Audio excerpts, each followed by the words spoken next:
All right, so we should be live again. OBS is recording again, um, and and you all should be able to hear me this time. I am going to check real quick. I'm gonna check. I'm gonna check very quickly. All right. Yeah. Okay. Yeah. We're good. We're good. All right. Wonderful. All right, Bobby. We're actually You we're publish it again on Twitter. Yeah, I'm gonna do that. I'm gonna do that. While I do that, Bobby, I am going to bitch about reformed Zoomer. All right, I am going to or redeemed About Zoomer, what? whatever, Reformed Zoomer? redeemed Zoomer or whatever his name is. All right. Okay. I don't know who that is. So he's a dude who's popped up recently. He's one of these guys. He has a long-standing channel. He only ever he broke into like right-wing Twitter space, broader right-wing Twitter space from like the very selective, not selective, but the very esoteric Protestant Twitter space. And basically the thing with it is that his whole thing is like, hey, we need to retake the mainline denominations. If you're a Protestant, you need to reconquer the Episcopal Church. You need to do this, do that, whatever. Okay, good idea in theory. And he makes some good points. He's like, yeah, these theologians are okay. And, I like this, this. And, the denominations are whatever. But the thing is, man, this motherfucker, all right, he's, everyone, he always goes against like liberal theology or whatever. People like, But then he talks on his timeline about like having women theologians and how there need to be women theologians. How it's like, oh, your wife needs to read theology or whatever, and It's on Saint Augustine. I mean, and it's like, I look at him and I'm like, dude, do you even read the Bible that you quote at length? Like, and now once again, if it were a Bible quoting competition, he would beat me. He's just simply more educated in the Christian faith than I am, particularly in the Presbyterian denomination. But like, even my Presby friends are like, yeah, this guy's a retard, because he says something that's like, women priests are like a lower priority problem than, I don't fucking know, like, I don't know. But it's like, dude, I don't know, Bobby. It's just he's a New Yorker is the problem. He's from fucking New York, which means he's got all this like liberal bullshit just baked into him. He's also a Dago, from what I understand, and I don't understand why he decided to become a Presbyterian, but it is what it is. He should have been a Catholic. Should have stuck to Catholicism. Yeah, and I mean. And so the thing is, it's like, all right, well, what are you saying? Now, his Christianity content is great. I like his Christianity content. I really like his breaking down of the books of the Bible. He's really good at those like short little 10-minute or so videos, like just as like these. Zoomers are great at this. Zoomers are great at this, at these little like breaking things down, complex information into small little things and feeding it to you in little information bursts, that are, nice. And I like this stuff. I refer people to his videos if they want to learn some things about denominations or the history of the church, stuff like that. But come on, man. Come join us on reality. Like, and I guess this is a bitch about the wider alt-light. They still call themselves the alt-light, Bobby, which is why they're behind the times. It's like, Ultra died the moment people started saying, oh, well, I'm for Trump, that means I'm ultra. Well, and do you remember the Hail Our People, Hail Trump moment? Man, don't Or Dickie Spencer. Oh man. Anyway, the whole point is it's like, maybe I'm just a strange individual, but I believe at this moment that you need to be a moderate, but the only way you're going to be sane is if you're a moderate amongst far right extremists. Like you're the moderate far right extremists, you know, compared to the other far right extremists. It's like the thing that is called a far right extremist now. Like if I walk up to people and I look them in the face and they're like, oh yes, and sometimes they'll say, oh, I'm with you, I'm a conservative. I'm looking at no, you're not with me, and I'll tell you why.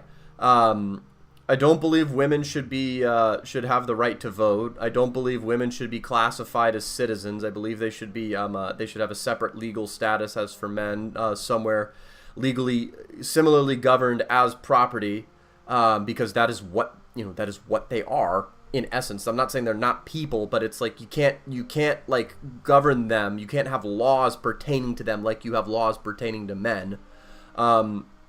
I believe government should be done explicitly in accordance with Christian values. I believe anyone who holds public office should be, needs to be a publicly confessing Christian, probably even of a particular denomination based on where you want to govern.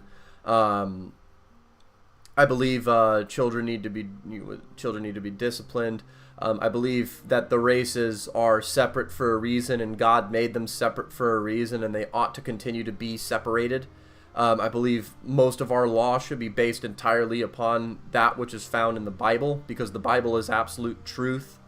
Everything that is like a reflection on the truth is just an attempt to get at the Bible, even if it was written before the Bible was compiled.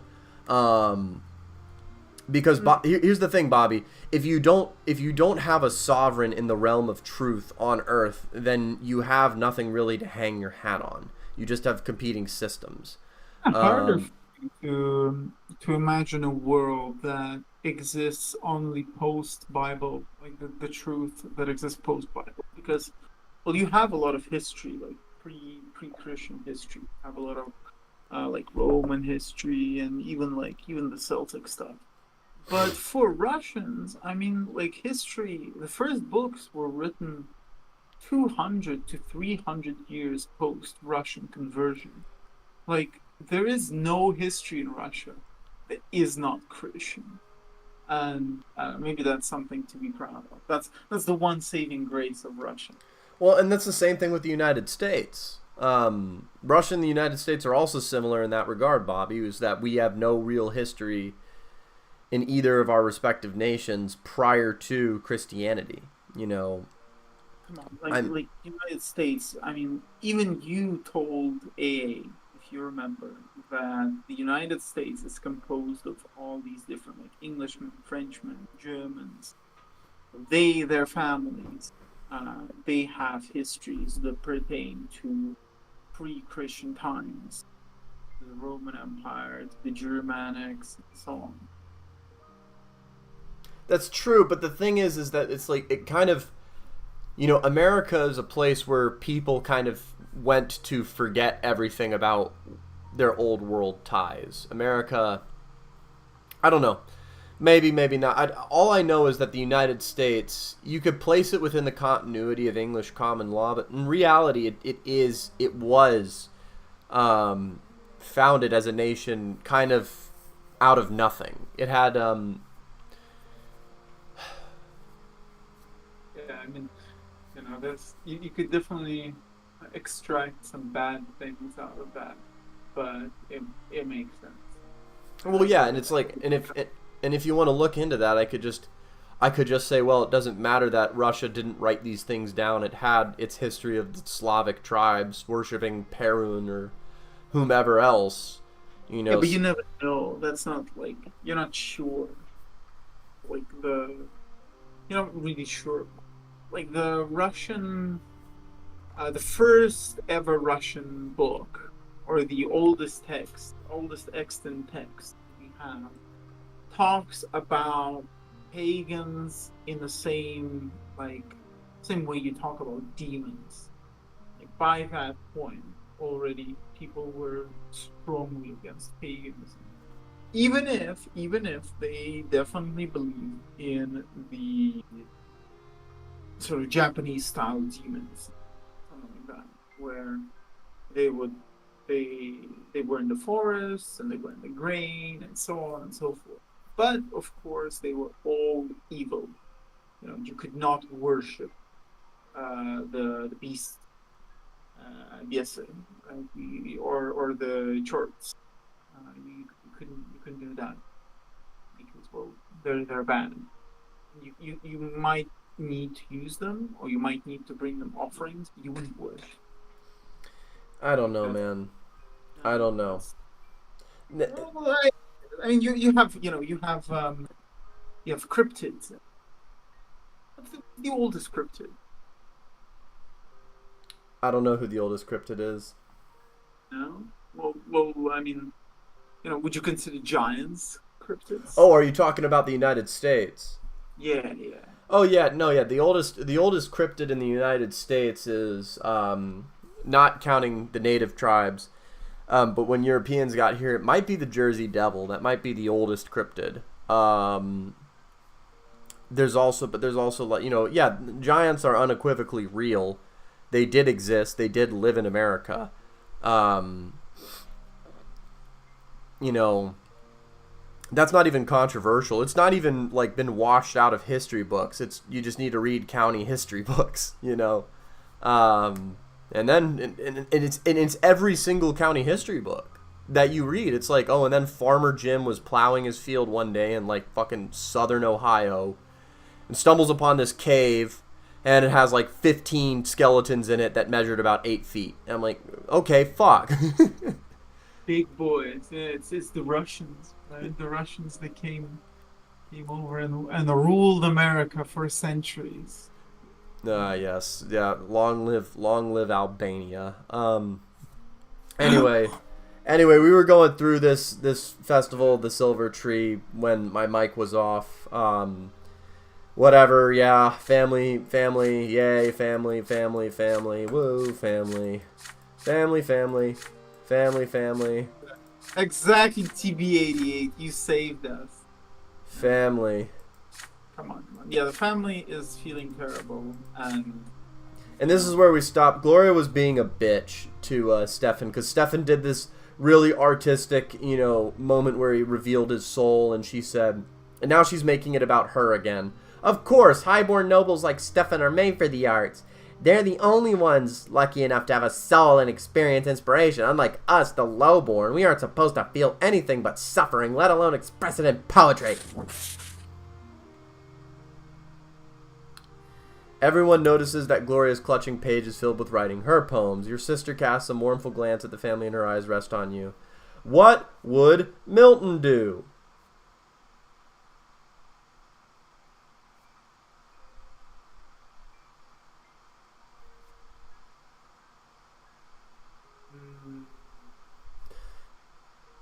I mean, you know what Mr. Milton would do, and I don't think that would. Yeah, I mean, unfortunately. Now, Then again, I don't know. Milton would not let a woman read poems. Oh yeah, okay, true. But what about his wife? Did Milton have a wife? Did he have kids? Yeah, he did. He had 2 daughters. They were the ones who dictated, or that he would dictate to. Yeah. But it's different if it's your daughter. I know what I'm gonna pick. Milton's just gonna go to mom. Yeah. I should go to mom. It's time for mom to intervene. Gloria, my dear child, since you were little, I taught you to care for your soul, but if I failed to convince you, please to think about the family that took us in. I implore you, do not take on noble activities. Do not infringe upon the divine order. That's right, Mother. Since I was little, do you think I'm not reminded of it with every breath I take, of all the things I'm forgetting to do because I'm lowborn? Wah. My dear girl, listen to me. There is more to life than you and your aspirations. You are a member of the Brante family, and our family is part of a greater universe. Your actions affect all of us. We are not isolated. We are being watched by the city, by the empire, by the twin gods themselves. What's Come up? on, Paul. I know you're hungover, but No, I just don't like her. I just do not like her. Gloria's mean. Gloria's being mean. She's got PMS. She just hasn't had a man stop her yet, basically. Exactly. exactly. This is the one thing Red Hawk is correct about. The what is it? The ep, epidemic of uh un, of beautiful women that are without a mate. Well, So they go crazy. They go it's not absolutely even so nuts. much that they don't have a mate. It's more of, I mean, although that's part of the problem, it's more of just the fact that, like, they haven't had a man tell them to shut the fuck up before. You know, like, the thing is that, what is it? Um, this is another secret about women, right? Like, the key to basically the key to making women tolerable and like good and nurturing and all that is basically looking them in the face and just telling them to shut the fuck up and not backing down.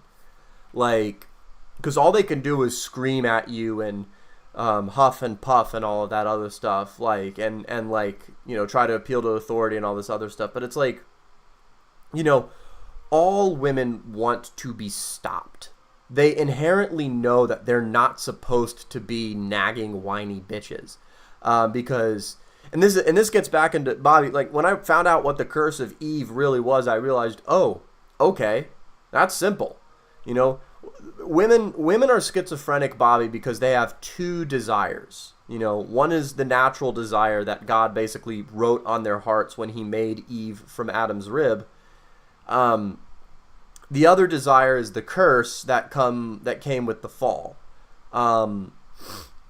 So, Bobby, the curse of Eve has two parts. Everyone knows the first part, what God cursed women with, but they conveniently, I would say, in the modern age, they forget the second part. Bobby, women have the natural desire to submit to their husbands because God made women as assistants. It is not good for the man to be alone. Women Yeah, a basically man needs a handler exactly. because otherwise he's an autist. No, that's literally it. Like, a man needs, like, someone to be accountable to, because otherwise, yes, you do become. And Thomas says this too. He's like, he tries to keep talking to women because if you don't talk to women past a certain point of your life, a man starts to get weird. And that's why I have a couple of friends who still talk to their exes, not because they want to, but because that's the only way they have, like, female influence in their life.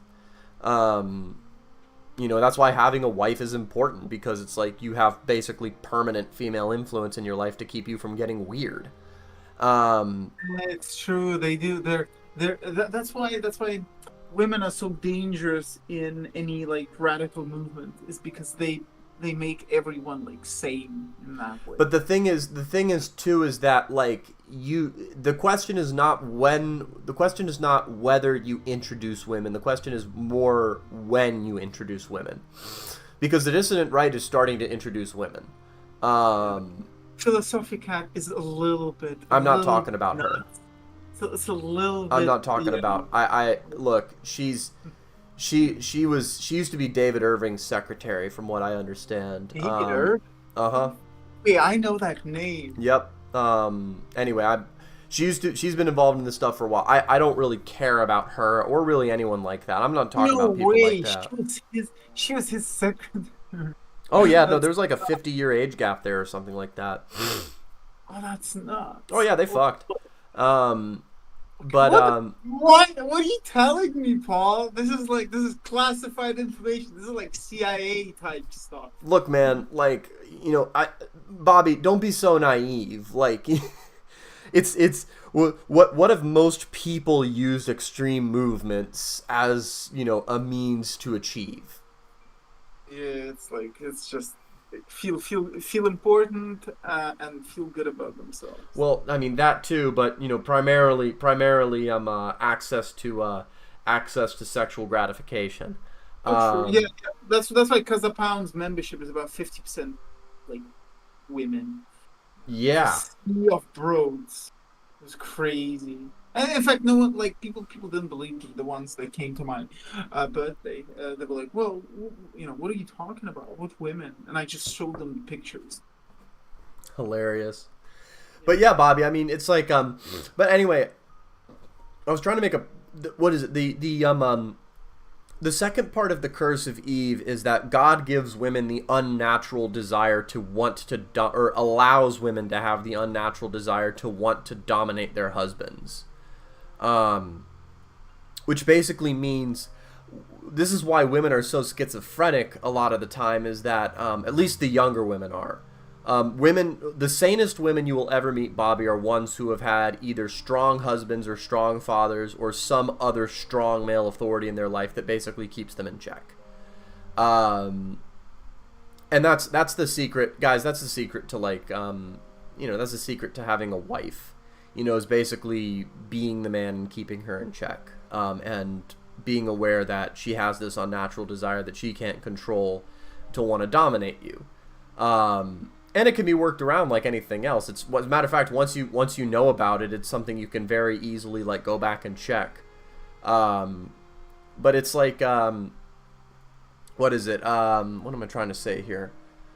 I had a final point I was trying to lead this into, but it's like, yeah, it's like, women. What is it? Women. A strong male figure isn't so much like a gruff, patriarchal kind of man, but it's a man who gives a lot of attention and time and care, but in a sort of firm way. It's not like, this isn't like backhanding your woman. That's not what I'm talking about. As a matter of fact, the hard thing to do is giving a woman time and attention. And that's the thing they want the most. 9 times out of 10, any issue that arises with your woman will be solved if you give her time and attention. That's why I tell guys, it's like, a lot of the single guys who hang around the Telegram channels, I tell them, look, the first thing you need to understand about women is that they take time. They are time sponges. All of your, Bobby, you do not realize how much free time you have as a single man until you are no longer a single man. People are like, do you sometimes go ahead? I've had nanospasmic experience about that. Very, very short experiences with women in relationships, and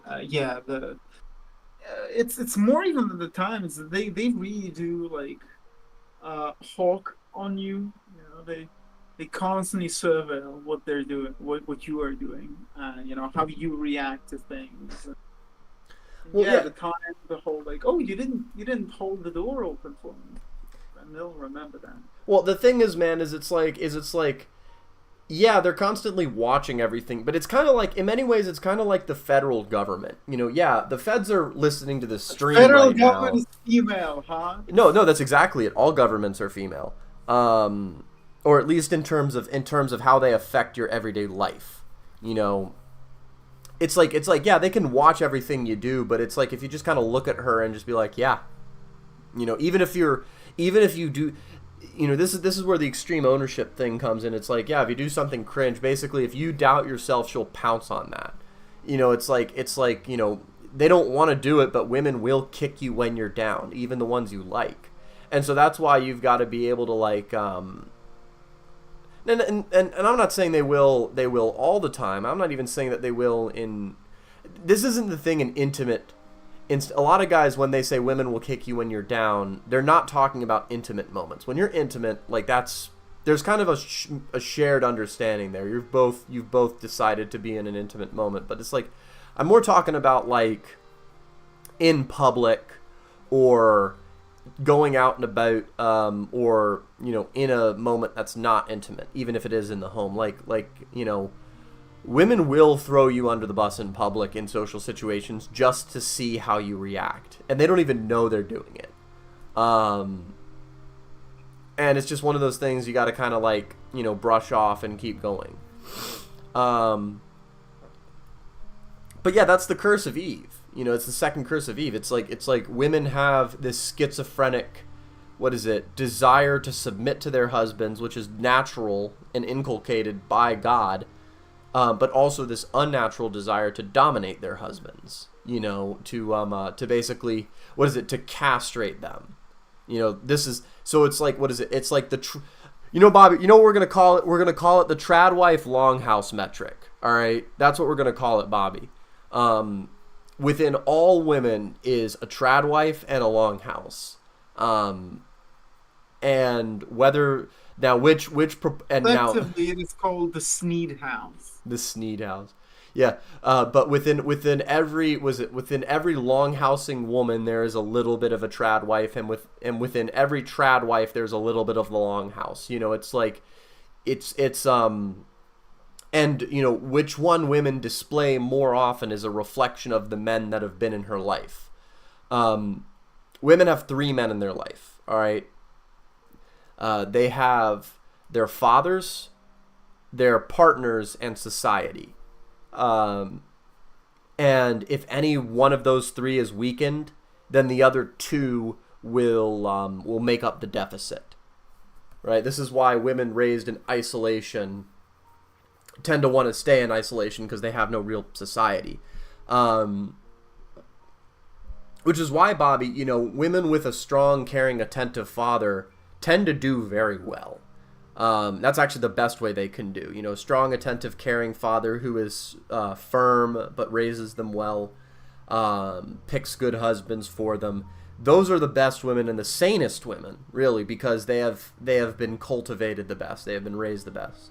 However, this is my controversial opinion, Bobby. A lot of women who haven't had that can be saved, because really, you know, what is it?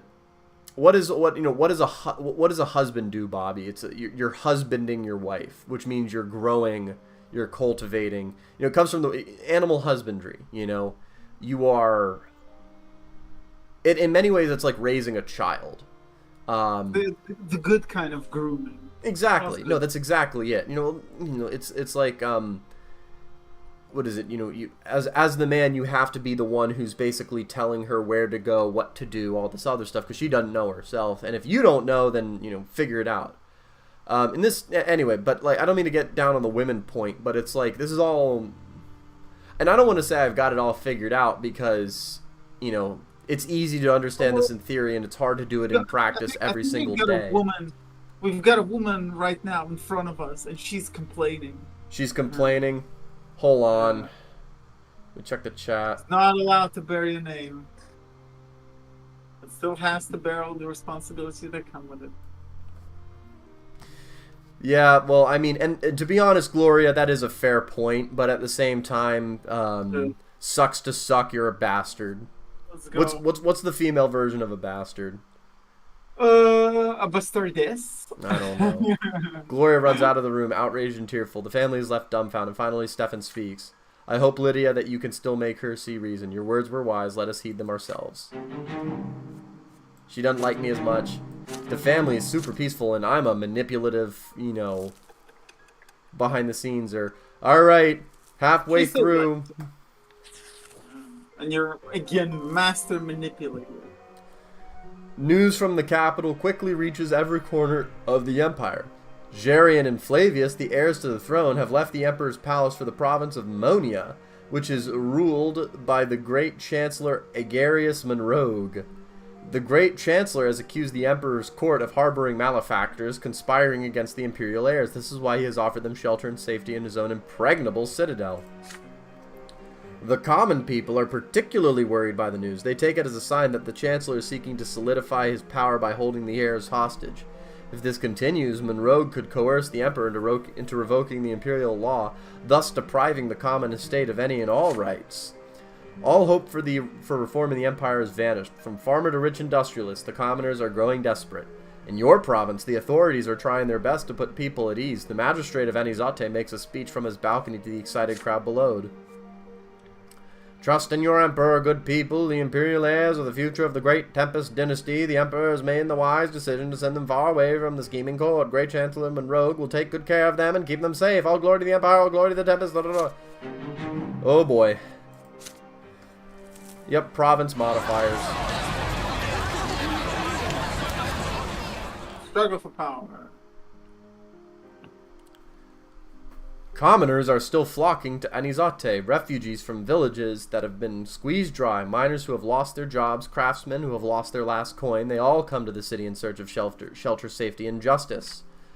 Makeshift shacks litter the outskirts of the city, steadily growing into shanty towns. Every day, the people of Anizate see more men and women hanging around the streets, looking for work, leaving their children in the care of the most infirm and elderly of the refugees.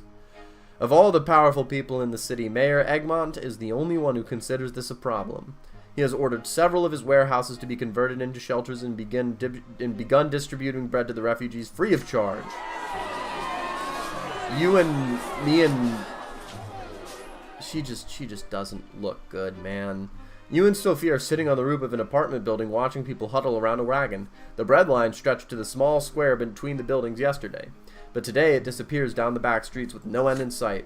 Look at those poor bastards. They've been betrayed by their own masters. The nobles robbed them blind, razed their villages, and left them to die. Back-breaking labor, endless suffering, dying in the gutter, that's all they've ever given them. Would any of them blasted nobles even move a finger to help the refugees? Not on your life. Mayor Egmont's the only one who cares. He's their only chance for survival. Say, Brante, I hear Augustine Elborn and Mayor Egmont have both been invited to your house for dinner. That true? How does Sophia know about this? Father asked you to keep it a secret. What difference does it make? You should have told me. Do you have any idea what this dinner means? It's a sit-down, Brante. They could be deciding the fate of our city, the fate of the last straw, the fate of our rebellion. You've got to get me invited to that dinner. Tell him I'm your friend. Your lover, I don't care. Just find some excuse for me to be there, okay?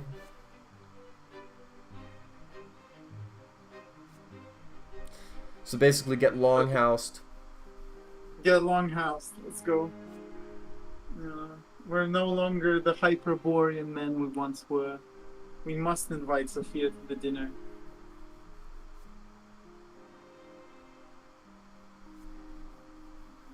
Oh, Unity 10. Look at that. It's our girlfriend. Let's invite our girlfriend. LMFAO. Let's show our waifu to the family. Of course Sophia can come to the dinner tonight, but she is going to need a proper outfit. No worries, Brante. I can behave in a noble society. Time for the dinner party arrives. The Brante house prepares for guests. You cannot remember the last time your entire family got together like this. Father's unusually focused and serious today. Mother is wearing father's wedding gift, a precious brooch adorned with gems. To her, it is a small act of defiance. Commoners may not indulge in luxury, but today is a special day indeed, and she has found the courage to dare this small transgression. Stefan is more carefree and high-spirited than usual. He always enjoys his uncle's visits. Nathan is as quiet, furtive, and inconspicuous as ever. Gloria, however, only smiles to herself. Sophia is sitting at the table to your left. The family casts curious glances at her from time to time. It feels so strange to see her here at home, together with your family. Mother's the first to acknowledge her presence. Sophia, Paul told us he was inviting someone important to him, but he never mentioned this someone was a charming young lady. Pray tell, how did you and my son meet? Oh, it was a long time ago. We've known each other ever since we were little. We used to play in the neighbors' yards together. And then Paul helped me to get out of Anizate and go to the capital. He was a real hero, you know. You see dubious recognition in your family's eyes. My brother mentioned meeting an old friend in the capital, so that was you? Why, yes, our paths crossed again in Eterna. What a wonderful city. I have such fond memories of the years I spent there. I was so lucky to have Paul by my side. He helped me a lot. Is that so? Then I don't suppose you could shed some light on what happened to him there. What was my son doing in Eterna all those years? He came home with a small fortune but refused to tell us where it came from. I'm afraid I don't know much about that myself. All I can say is that I was fortunate enough to introduce your son to a very important man. Paul proved himself and earned the man's patronage. Well, I certainly hope this man was a decent, honorable nobleman, not some upstart commoner with deep pockets like that Egmont. Stefan, could you please refrain from such remarks while Egmont is here, if only for my sake? Worry not, father, I would never embarrass you in front of Sir Elborne. I assure you, Sir Stefan, your brother's benefactor is one of the most respectable noblemen I've ever met. I'm sure the two of you would have a lot in common if you ever happen to meet. You watch in awe as Sophia charms your family with polite small talk, effortlessly picking the right words for everyone at the table. Her presence is so enchanting that your family enjoys a moment of peace and harmony for the first time in ages. The servants soon announce the guests' arrival. Both Baron Augustine Elborn and Mayor Egmont greet the master and mistress of the house one after another and then take their seats at the dinner table. After the traditional exchange of pleasantries, you enjoy an exquisite dinner followed by wine. There would ordinarily be dessert for Father and Stefan, but today the noblemen make do with wine. Elborne and Egmont finally begin to discuss the droves of commoners seeking refuge in the city. I must confess, Egmont, I don't understand your motivation here. Are you moved by an honest desire to help people or the expectation of some inscrutable profit? Regardless, you have to put an end to this before it's too late. The food and shelter you offer them only serves to attract more and more refugees to Anizote. And when they finally fill streets, what are you going to do then? What am I going to do then? The Archduke, the Overseer, what are they going to do? Have you even considered this? Please understand me, I harbor no ill will towards these people, but Gaius Tempest is concerned that they will eventually start causing trouble. Archduke Milanidas is looking for any excuse to march his punitive battalions into the city, Mayor. Is that really what you want? With all due respect, Sir Prefect, I cannot do what you ask. These people have nowhere else to go, no one else will help them. Here in Anizote, at least I can offer them food and shelter. Are you really asking me to let them starve to death? Do not deceive yourself, Augustine. I was one of those who welcomed the new overseer at first. Just like all the rest, I hoped that the common estate would get a little more breathing room under his rule. But what did Gaius Tempest do? He started this power struggle with the Archduke. He made the double tax possible. He signed the ban on gunpowder. A ban on gunpowder, and in Magra of all places. A province who lives off the silver ore we mine. Go ahead. Have you ever mined silver ore? Have I ever mined silver ore? No, Bobby. I have never mined silver ore. Anything? You've never mined anything? No, I've never been in a mine in my entire life, Bobby. You know, is that like something that like teenagers do in Russia? Well, no. Well, they do mine, but they mine for copper, which means digging up old cables, as you know. Base. But yeah, you know, the children, they yearn for the mine. Well, Minecraft is the most popular game of all time. Well, you know, I will tell you what, you know, the coal mines have been broken into recently. All right, the coal mines, you know, anyone who wants to see the products of some of the finest coal can just go to any Telegram chat that has David Wayne in it. David Wayne is the best coal miner I have ever met in my entire life. It is unbelievable the level of bad his takes will reach. And he started doing it on purpose. He's got a real knack for it. The suit collectors, the brimstone beekeepers. Yes, something like that.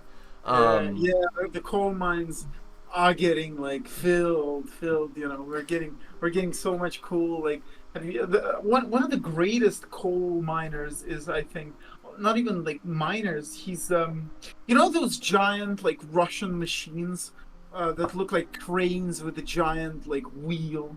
Yeah. On the end. Yeah, that's what Richard Hanania is. Oh, it's the Earth Eater. Germany hates itself so much it made a machine to destroy its entire country. Exactly, the Earth Eater. Yeah. Oh man. Mr. Bobby, I'm gonna go get another cup of coffee. I'll be right back. I hope everyone's doing great today. It's a beautiful day outside in Sicily. It's obscenely hot. It's like 45 degrees or whatever. Yeah, but it's good. It's warm. I'm gonna go outside. I'm gonna swim in my pool. I bet you're jealous. Yeah, it's gonna be it. Other than that, like, you know, Italy's doing all right. Imagine having the most terrible, most incompetent government ever, but it not being like horribly tyrannical, or maybe it being schizophrenic. You know, sometimes you can get absolutely fucked. Most of the time, especially if you're not Italian, the Italian government doesn't really care about you. Like the Chinese, you know, they do whatever the fuck they want to. The Indians, the Muslims, the blacks, man, they're beginning to inject this sort of idea of the Afro-Sicilians. Yeah. Bobby, all I'm saying though, this is a very important point. It was probably called Chuck's Feed and Seed. Chuck's Feed and Seed. I don't know. I mean, look, to me, Sneed and Chuck are this representation of the people who escaped. But when they escaped, they became something else. And that's why it's important to remember that you have three people inside the shop. They're all Sneed, they're all Chucks at the same time. And they are the guardians for Homer, who wants to escape. He can't because he's too attached. You know, his soul is too Okay, all sad. right, all right. We get it. We get it. Go over to like the south of France if you want to peddle that fucking Gnostic bullshit. Like Um, I'm telling you, it's Sneed's. It was Chuck suck and fuck because like Sneed no, is. it wasn't. I don't know. Well, then where's Chuck? You know, if his son is there, and Chuck, what is Chuck dead? When did he Yes. die? Who killed him? Was it like was he a Confederate general No. People. gunned down Oh my during the god. battle? The Pickett's charge. And you see, Bobby, I just blasphemed. Great. All right. Anyway, Okay. we're gonna go back. We're gonna go back to this. All right. Oh, TB88 said he met someone at the Bohemian Club. Hey, TB88, did you ask that master magician if the Bohemian Club was like a child diddling sex cult that all the elite and powerful are involved in? Did you get or did you get the vibe that was the case? Please put that in the chat because I'm extremely interested. Anyway, we're gonna keep going. Which is why, Sir Elborne, I do not trust the Arknians or the nobility anymore. Three parentheses, Bobby. Arknians. On both sides. No, sir, I will not rely on their generosity. The only way I can accomplish anything in this world is by myself, by the sweat of my brow, by sticking my neck out for others. Mayor Egmont is American. Augustin, you're the only noble in the imperial government I can still trust. You are known throughout the city as the protector of the lowly estate. So protect the lowly estate. Offer protection to the refugees. Convince the overseer to let them stay here. Let me save their lives. I am very sorry, Egmont, but that is impossible. Gaius Tempest has made it very clear that if I cannot resolve this situation, he will bring the Legion into the city to deal with it himself. It pains me to say this, but those people would be better off leaving the city, or even maybe Magra. You must realize this. They should go to Illyria or some other place and start new lives. The only thing waiting for them here in Anizate is death. There's nothing I can do to help them. You glance at Sophia warily. Her brows are furrowed, and her hands are balled into fists. She interrupts Sir Elborne without warning. Enough! Everyone turns to her in surprise. Did a low-born woman just have the audacity to raise her voice while important men were talking? Oh boy. Oh boy. Here we go. Gonna get caned right there in front of everyone.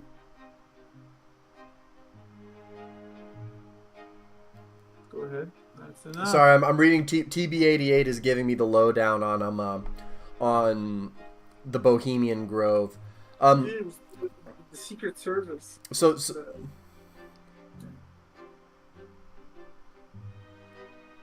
kind of boring the most interesting people. So TB88, is it just like a boys club with like all kind of like the Masons, where really the reality is it's just, or at least did he make it seem like this, that the reality of it was it's just a drinking club, and you know that elite people are a part of, but you know they're not like terrible people in this regard. It's just, you know, all these stories get spread because this has been the case since the beginning of time, and the only people who were interesting would be like the service dudes who've actually like seen war or combat or stuff like that. Is that kind of the vibe he gave off? Sleight of hand, sleight of tongue, Well, sleight of well, you know, John Carter, I understand that, but the thing is it's like, you know, the people who I trust the most are actually liars. Are actually people who are pathological liars. I do trust them because I always know they're lying to me. Which is, it's strange, but that you can do that, but that's the case. You can always trust that they're lying to you. But I don't know, man. I mean, what if they're like, what if they forgot to lie? well, you know, and the thing is too, is it's like, you know, and this is where, Bobby, I kind of go against the grain on the dissident right somewhat, is that part of me believes in the Gen X, you know, like, oh, never attribute to malice what could be attributed to stupidity. But really, at the end of the day, Bobby, how much control over society does one man really have?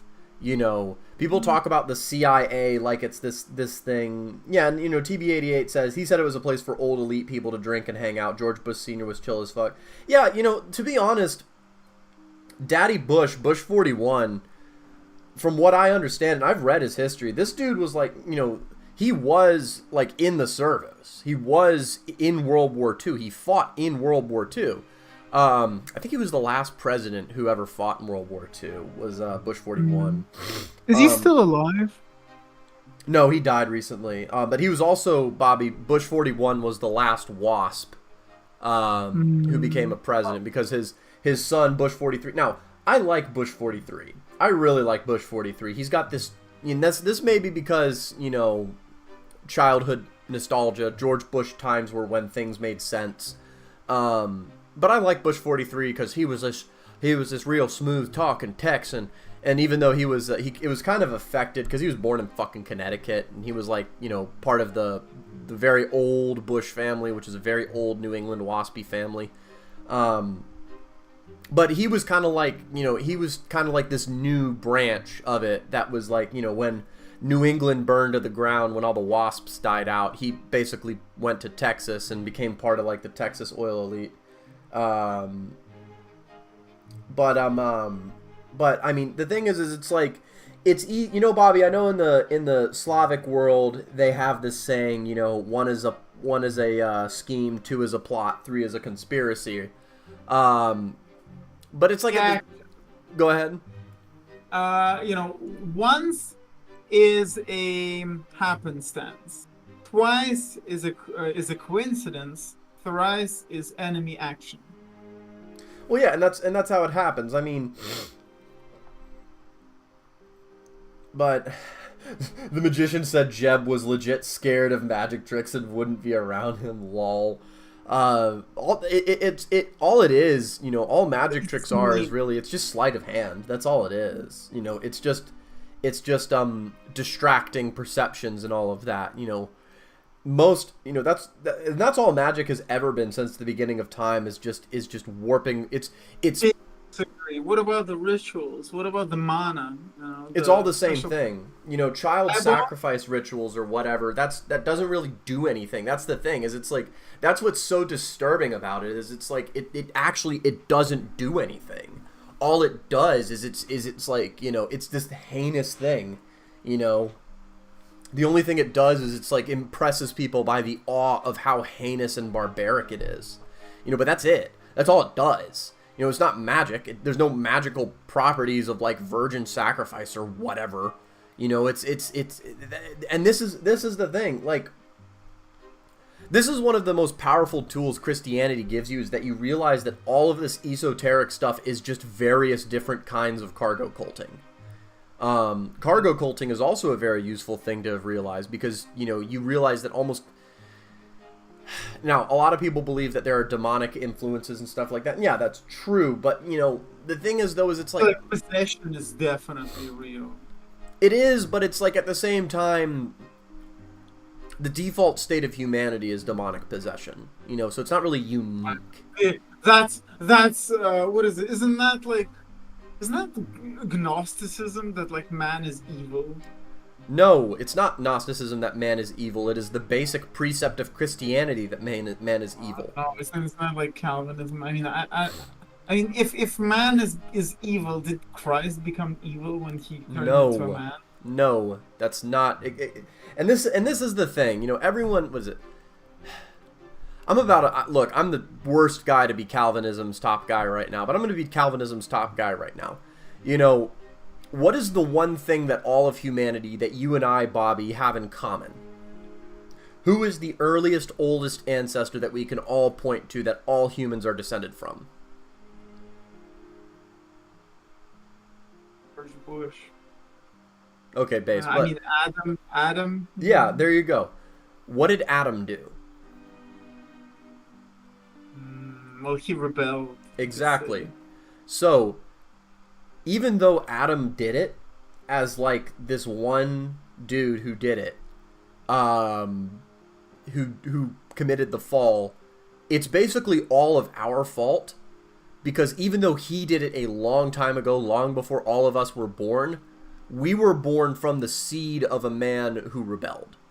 But did Christ redeem us? He did, yes. Christ did redeem us. You're right. Well, then we no longer have the original sin.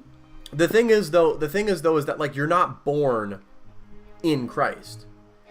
You're not like, what is it? And this is and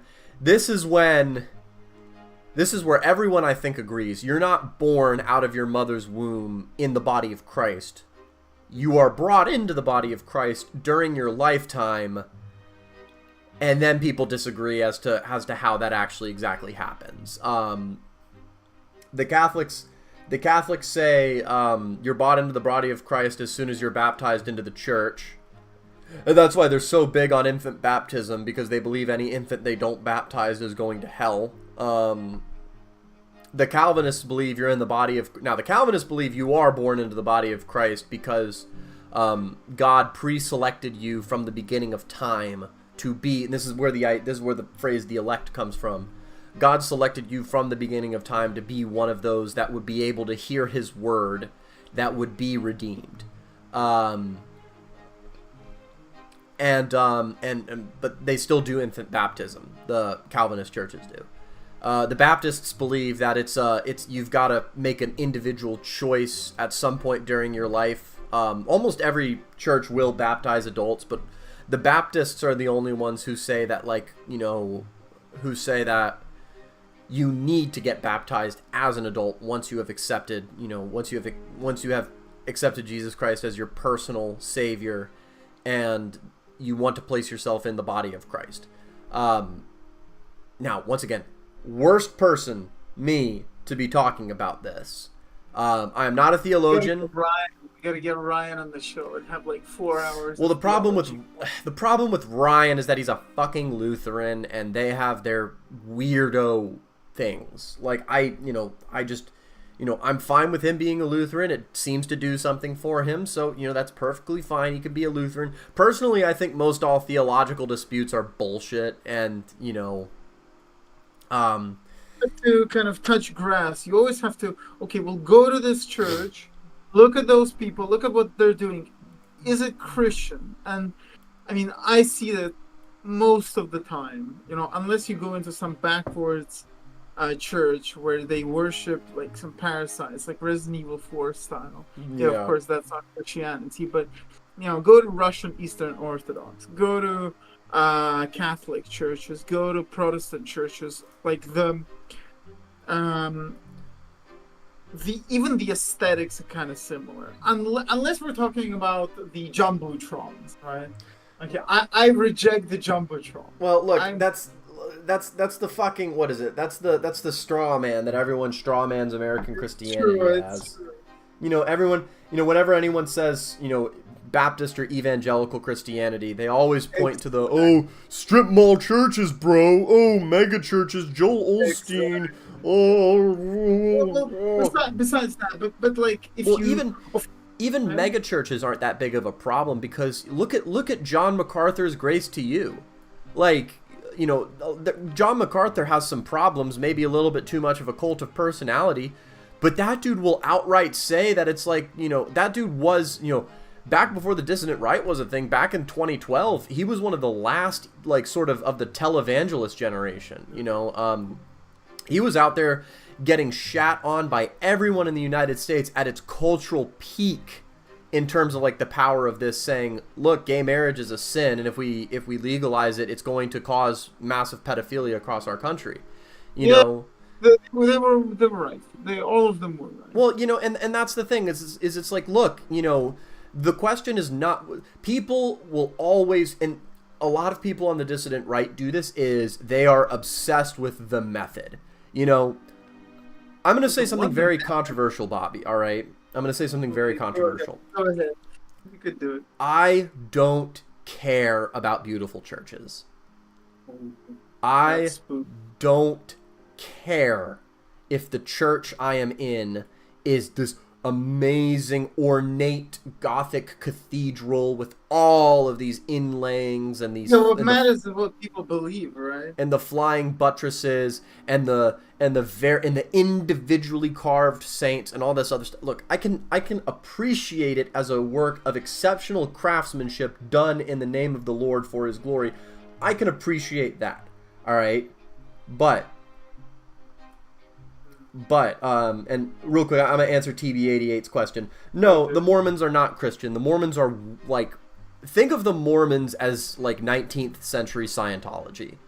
Like they are a just another weirdo cargo cult. I'm sorry, there's a lot of Mormons on the dissident right, but like, you know, I have friends who are Mormons, but it's now they take it seriously. They take it fucking seriously, but it's Jehovah's just Witnesses. yeah, it's not. It's just a cargo. Yeah. It's another cargo cult. All right. Well, look, did you grow up in beautiful churches? I grew up in an Episcopal church, which is the closest thing to Catholic you're going to get here in the United States. And I went to, you know, the National Cathedral is in D.C. It's an Episcopal cathedral. So yes, I did grow up around beautiful churches that were, you know, that were traditionally made, good looking. But the thing is, Bobby, it's like you know, I've been to St. Louis's. I've been to the Cathedral of St. Louis the Ninth, who was King Louis the Ninth. That's in the city of St. Louis, and it was built just like a Catholic cathedral in old Europe, and it was very pretty. And I appreciated the construction. I was in a very nice Catholic church in the city of Chicago. I've been to very nice churches, very pretty churches, very well built churches. But the thing is I just look at them and I'm like, it's just another building, you know. It's like you know, it's. I get it. And we all get it. Yeah, and so it's like you know, all that matters to me is whether or not the real word, the substance of the word, is actually being preached in the most unadulterated, least abridged, least ulterior motives version possible. All right. And personally, I believe that John the Baptist saving King James Bible, burying it in America. You know, so that was actually Pastor Jim. Pastor Jim saved the one Bible Jesus Christ wrote in King James English back at 300 AD or whatever, and then buried it to make sure that the Baptists would eventually find it, so that Billy Graham could refound the true Church of Jesus.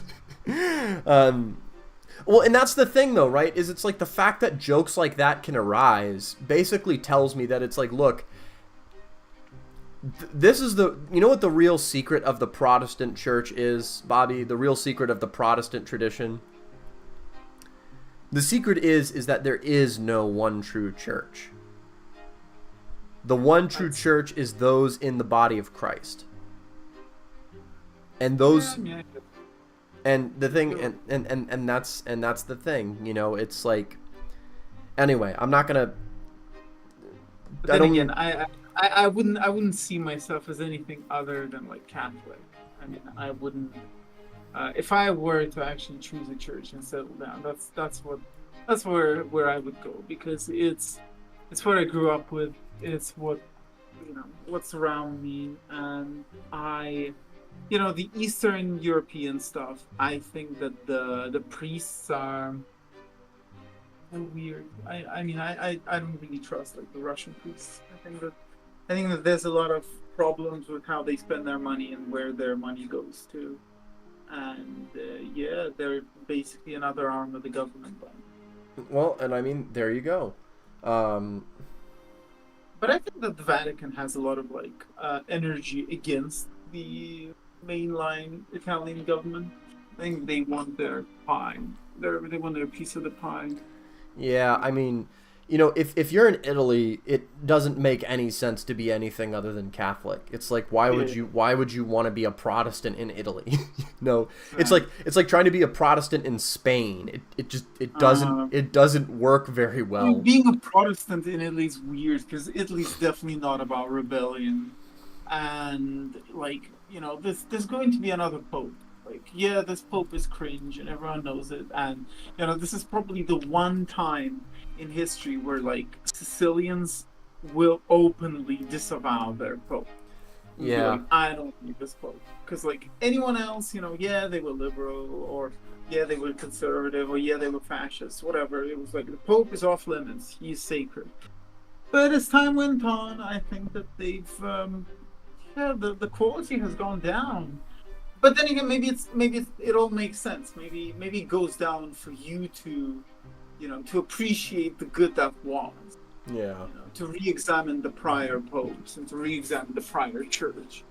Uh, so, so yeah, um, I think I would feel really guilty being, because I feel like it's the easy way, in a Yeah. sense. Well, and John Connor just said he's about to leave his church, and because they're too busy going out. And yeah, that's the thing. The mission field right now needs to be your own backyard. Like, I was listening to a sermon by John MacArthur last night, and he basically said that America has all the indicators of a nation that was abandoned by God. If you read what happened to Israel in the Old Testament, a lot of the same, Romans 1, God gives them over to their desire. It's like, you got to understand this, Bobby. All people are born evil. Everyone is born evil. Everyone is born sinful. That's the basic state. I disagree. I really disagree. Well, then unfortunately, that's not Christianity. Christianity holds that given the original sin of Adam, all humans are depraved. All humans are unredeemably evil, and no humans through any work but they we were redeemed, right? Am I understanding something badly? Like, weren't we redeemed? Wasn't that the whole point of Christ? Christ died to redeem those who would hear his word. Christ died to redeem those who would, who had the law in their heart and who heard God and who loved God. That's what is it? That's who is redeemed. You're not born redeemed. Christ did redeem the world, but he only redeemed the world that wants to be redeemed. And really what it comes down to, Bobby, is the question of free will. God will not force anyone who does not want to be redeemed to be redeemed. All right? You need to choose. Most people definitely do not have free will. Well, there you go. Well, that's exactly it. You need to choose to be redeemed. Most people can't choose. But that, I think there are provisions for that. I don't think that, that people go to, if most people can't choose consciously, like if your family follows Christianity and then you do because your family does, you don't go to hell. You don't burn in the lake of fire for eternity because you can't understand fully what you're doing. It's not a matter. Look, yeah? God's not a lawyer. That's not what I'm trying to say. God's not a lawyer. All right, he is he knows all of men's hearts and he knows man's intentions. And I believe if a man wants to be saved and hears the gospel and intends to be saved, even if they don't understand it properly, what is it? I really think God is looking for everything that is in favor of someone in order to secure their salvation. Because what is it? The Bible also tells us that God will have all men to be saved. God will have, God wants everyone to be saved. He wants every single human being to be saved. That is in the Bible. That is what is it? 1 Timothy, I believe. That's in 1 Timothy. God will have all men to be saved. The thing is, though, if God is perfectly just, then he can't save all men, because men deserve to be damned because of the original sin of Adam, because of the sinning against God's order, right? Which was disobeying the command of do not eat from the fruit of the tree of knowledge of good and evil. So not only did Adam do that, he also lied to God about it. Do you think that the tree was there not for Adam to eat, but it was just there as a consequence of creation? I possibly. I mean, maybe God did. I don't want to. Here's the thing. I don't want to speak as to why God put the tree there, because I'm not God, and I don't want to pretend I know why the tree was there. God has his own reasons for doing things, and we have to trust that he is perfectly just and perfectly good. And the only Well, then reason, go ahead, keep going. I don't know. Isn't like I understand the necessity of believing in the idea of rebellion and the fall of man, but something tells me that this is yet another test from God. That it wasn't bad in His eyes in that sense. It's an exercise in something like where there's a reason why these things happen. It's not just it's not just like it's not just like a video game. It doesn't start to stop something. It starts for a reason. There's a reason why God told him not to eat the fruit, or the fruit was in the garden. There's a reason why God gave him the fruit of life after that. And there's a reason why the story is here. Maybe it's the Jungian, right? The story of a hero. The uh, but I don't know. I think that I'm not as how would you even say it? I don't mean to. The thing is, I don't mean to get autistic about it. Like, as long. You get as autistic as you'd like to. The thing is though is that I'm just reciting like the bare minimum basic bitch points of Calvinism, and this is why people. The thing is though is it's like the reason that so many people hate Calvinism, and think it's evil, but then when I actually learn about it, I think that even further reinforces its truth in my mind, because that's a it's what is it? The truth is, Jesus Christ said that you hate me because I tell you the truth. You hate me because you love darkness. Your deeds are evil, and you love the dark. It's familiar. It's comfortable. And when you see the light, you hate it. You shy away from it. And it's like, I have not found a very cruel world. I have not found a single theological position that gets as much hatred as Calvinism does, which leads me to think it is about as correct as Christianity can get on earth. Now, that doesn't mean that other Trinitarian denominations of Christianity are not correct, and that they are not able to offer salvation, even in certain instances, Catholics and Orthodox. I don't even think... Now, I digress. The Catholics... I'm not going to get into this. We're having someone else's conversation right now, basically, Bobby, is my problem with this. Right. Hey, why don't we finish the invitation to dinner? I think because I think we need to get someone like that's really deep in theology, like Ryan, and he just needs to kind of make the catechism for the street. Ryan disagrees with me quite a bit because he is. Oh, that'd be cool because we all disagree with each other. The thing is though is that Ryan is more autistic than I am and will get into the fucking trenches with you. It's good because I can't do anything in the trenches. Honestly, I don't know much about it. Look, I'm not gonna invite him on just to I'm not gonna invite him on to here just to BTFO me. Yeah, if I know what's going to happen, I'm not gonna do that.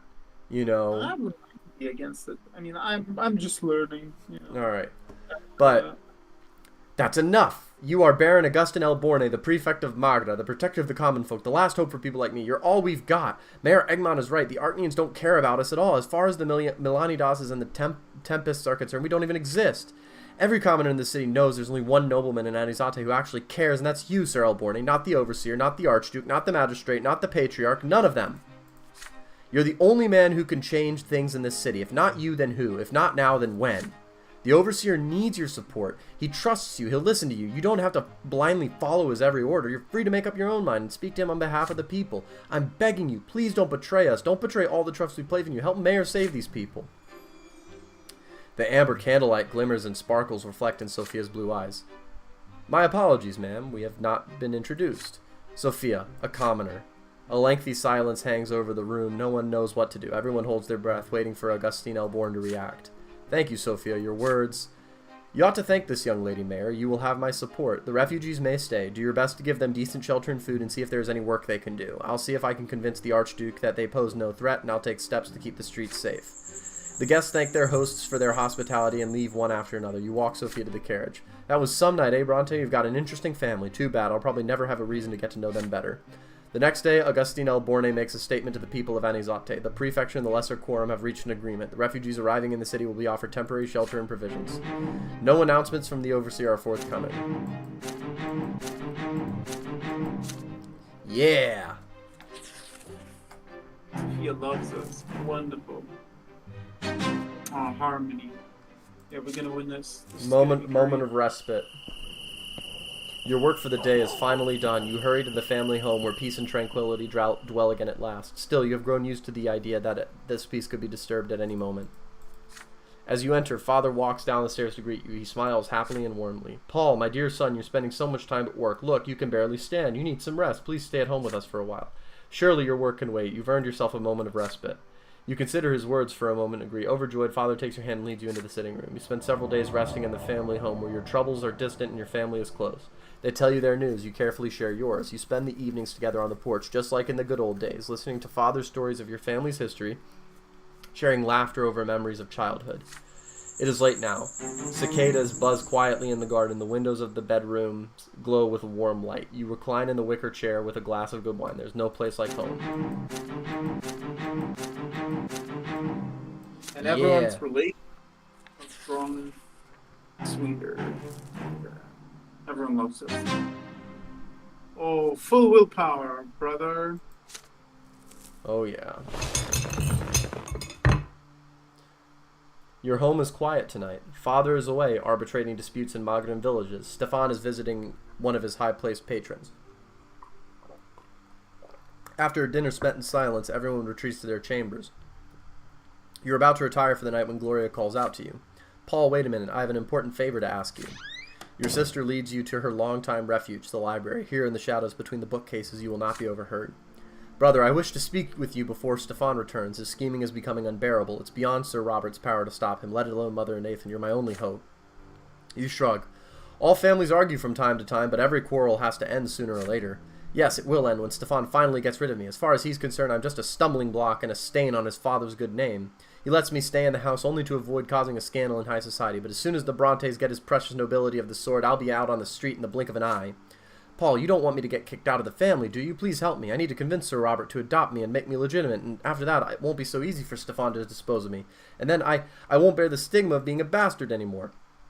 I know Sir Robert would agree, if only by virtue of the love he has for our mother, but Stefan is standing in his way. Tell me, will you help me? An illegitimate child who has never known her father, a stranger in the family. Gloria looks at you, pleading eyes. What would Milton do? Second, I will. 1 second. Can you please wait? My dad's Go ahead. calling me. Yeah.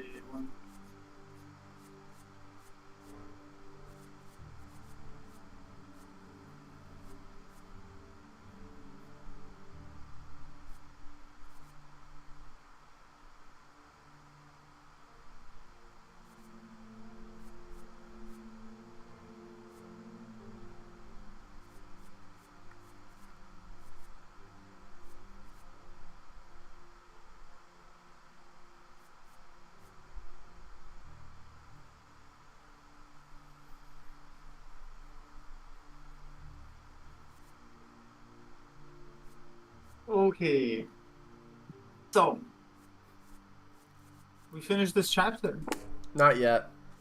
I'm Oh. just looking. We got it. Last chapter before the big one. Dangerous one. Master manipulator. Diplomacy. Almost diplomacy 20. Let's see. No, of course we're gonna. I don't know. What are we going to do? Well, we've already got this family unity. I'm not gonna do that. You're not gonna help the illegitimate child. No, I'm not. You refuse your sister. The world doesn't work the way she would like it to. She is a commoner and an illegitimate child. Why pointless revolt against it? Gloria is demanding too much for Sir Robert. Adopting Gloria as his daughter would be too dangerous. The Brante family's position is precarious enough as it is. You will not scheme to pressure your father or Stefan into this. Every word you utter makes Gloria flinch as though she was struck by a lass. Her empty eyes wander around the room, avoiding yours. I shouldn't have opened my heart to you. This is my predicament and mine alone. Good night, brother. Go to your bedroom craving the oblivion of sleep, but you keep tossing and turning relentlessly. Will your words compel Gloria to give up on her plan? She still likes us. Who cares? I mean, that's the one bad part about this game is that the what do they call the bars? The bars that get filled, they're a little bit too gamey, you know? Yeah, I mean, that's why you said you should do it without consequences that you know about so you can role play better.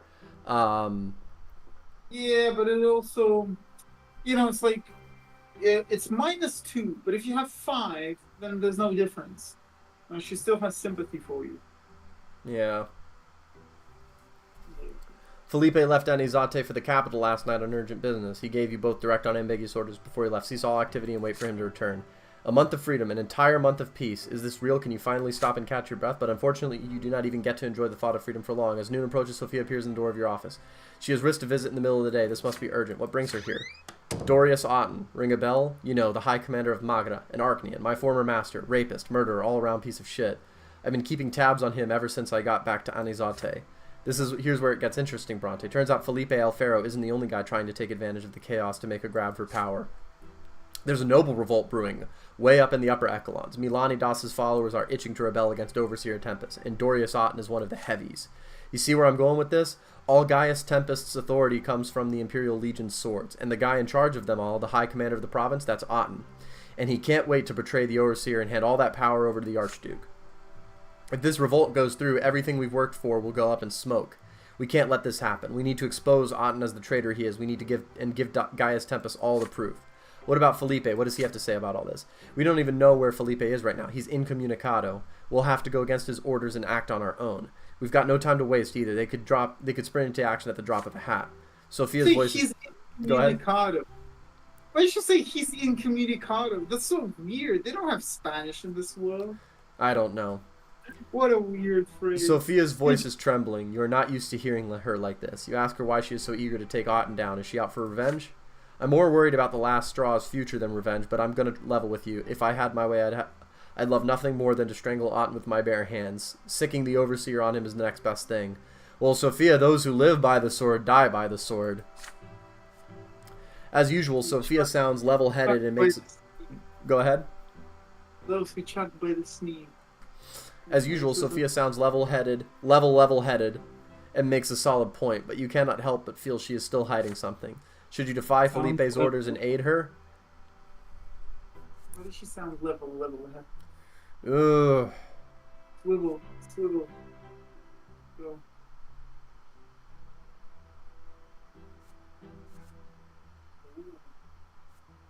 This one's tough. Why can't we ask her to explain herself? Game mechanics. Why can't we ask her to write a poem? She just write a poem, a Substack. Intelligence agent Milton will now do this. Yeah, at this point. You shake your head. No, you will not help Sophia with this. You dope. You think Felipe is going to save you if you're a good boy? But hey, it's your funeral. I'm disappointed. With that, Sophia leaves. You called Alita Siren into your office. Sophia has been acting strangely recently, and you are concerned. You ask Alita to keep an eye on her. Alita reports to you next morning. I followed Sophia throughout the city like you asked. She met some people. They acted like the last straw, but I've never seen them at our meetings before, ever. And they're not just some greenhorns. They clearly know the trade, and they know Sophia and trust her, and she trusts them too. They've set up a watch around the Archnean's house. No two ways about it. I couldn't hear what they were saying. Would have had to get too close. What's going on? Did you and Sophia have a fight or something? That's the last thing we need right now. On the contrary, we need to pull together. That's what you always tell us. You set Alita's fears to rest. Everything is okay. You're just worried about Sophia. She seems to be involved in some kind of risky venture, but she has been keeping it a secret from you for a reason. A few days later, you hear that a gang of street thugs tried to break into Otten's mansion but failed and were killed on the spot. Figures, defying an Archnean as powerful as Otten was a fool's errand.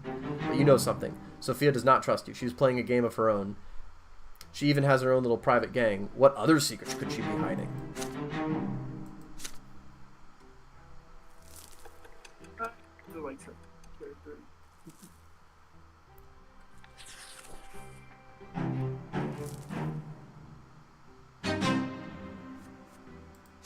Oh boy. Recent events have dealt a crushing blow to the reputation of the Watt family. You've slipped into the realm of infamy. So far, the nobles of the city have patiently endured your trend, but now you've lost face in their eyes. Noble society is eager to bring your every dusty scandal back into the light. Old offenses, ancient grievances, and naturally father's marriage to Lydia Brante and Gloria's ignoble origins. And they have surely not forgotten that the sons of Robert and Lydia Bronte, Paul and Nathan, were born out of wedlock. None of the nobles will ever say this to your face, of course. Their behavior will seem perfectly ordinary on the surface, but no matter where you go now, you will be followed by scornful glances and dismissive whimpers. No, scornful glances. What We have to accept this and humbly bear this burden. All hope of being a noble by the sword is lost. No matter what we do to restore our name, we will never wash away this mark of dishonor. Ah, boy. As long as the family's together, you know? Nothing else matters. Oh, no.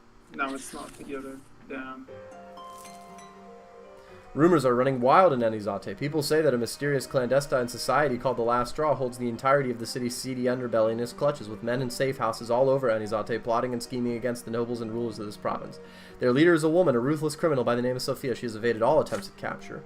The common people both fear the Last Straw and sympathize with their cause. If the rumors are true, the city finally has someone who will stop at nothing to help the people claim their rights. But who will support this secret organization?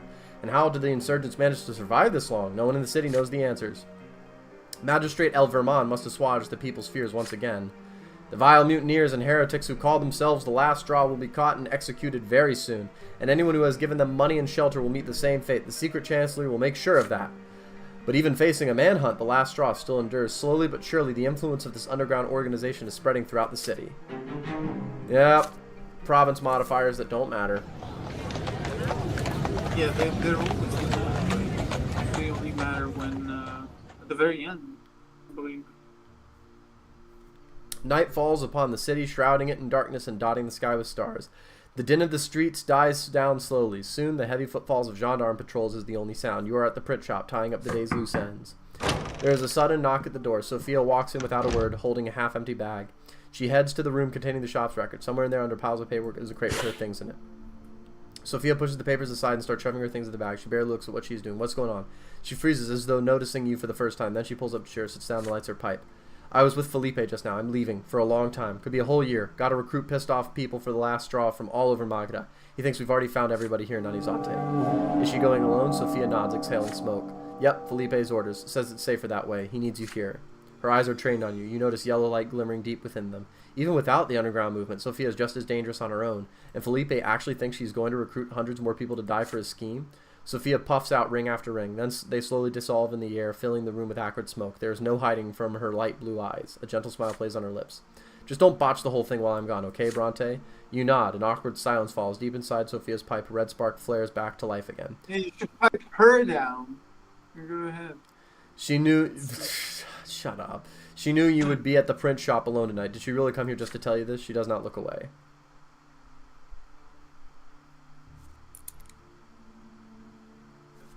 Too jealous here. Let's see. Oh. Ah, yes! Yes! Yes! Let's fucking go! Confess your love for her. Let's go! Incel. We got the vibe. We did it. Incel, we earned it. Buddy. Incel Milton. Incel Milton. Incel Milton. No longer an incel. Fake cell. You know, Nick Fuente's on suicide watch, buddy. And it only... Wonderful. And it only cost dragging your name through the mud. Yeah, let's You go. take a moment to think, then sit next to Sophie. After another pause, you finally speak your mind. You have had this feeling ever since you were a child. You have tried to fight it. You tried to ignore it, but it was all in vain, and now there is no reason to hide anymore. You remember every moment you spent together, the games you used to play, her escape from the city, your chance to encounter in Eterna. You have both experienced plenty of misfortune in your lives, but you're still happy because you have always been together. And then you say it, I love you. I will always be there for you. I will keep you safe from the rest of the world. There's nothing I will not do for you. Sophia freezes as though she has forgotten how to breathe. She interrupts you in a hushed whisper. Why are you? This can't be happening. This isn't real. It's never real. Nobody stays. Everybody leaves one way or another. I'm leaving right now, and then you'll leave me too. You get down on your knees before Sophia and kiss her. Tobacco's disgusting. You embrace her with great care, holding her. Women who smoke tobacco is disgusting. All right. No. I mean, look, there is something very sensual about a woman that smokes a pipe. Can't say that there isn't some. Well, it's the same feeling that people have for like tomboys or like women that wear extravagant clothes. That you feel as if she can add the handler that you will have in your life will be mysterious. It will rend you more, more prohibitive. Maybe. Well, Something like that. It's additional protection. I don't know. I mean, just be careful about be discerning about the woman you bring in your life, because her energy will basically mix with yours, and you gotta. This is the worst girl you can get, Sophia. In essence, yes. But it's pretty funny. You embrace her with great care, holding her close, stroking her hair. No, you will never leave her, not ever. Her back grows stiff, but then Sophia's shoulders begin to shake. She is crying. You never thought it possible. You wipe the tears from her eyes. She holds your face in her hands and kisses you on the lips. There is nothing to say. She feels exactly the same. You cannot stop. You do not want to stop. Your head swimming in a blissful daze, your mind all but gone, dissolved in those kisses. The warm caresses, so gentle, the whispers, so soft and sweet, the beating of your heart, the sound of discarded clothes falling to the floor. She is so vulnerable, so amazingly, impossibly defenseless. You never thought she would open herself to you like this, and yet here she is right by your side, smiling and crying, laughing and kissing, touching and caressing, looking at you so tenderly all at once. The night lasts an eternity. You are with her. She is yours. The sun rises. She has to leave. You can barely force yourself to let her go. Your kisses follow her to the doorstep. You promise to wait for her. You swear to remain by her side until the very end. Just before the door shuts, Sophia gives you a sheath containing a misericorde, a long, slender dagger. Here, it's for you. May it give you strength. You can do anything. I know it. It's just the way it is. That was amazing, Paul. The memory of our night together is the most precious thing I'm bringing with me. It'll tide me over until I come back to you. Take care, and don't be afraid of nothing. Our cause is just. She gives you a long, slow kiss and leaves at last. The door closes quietly behind her. It's on my shoulders now, but you are no longer alone.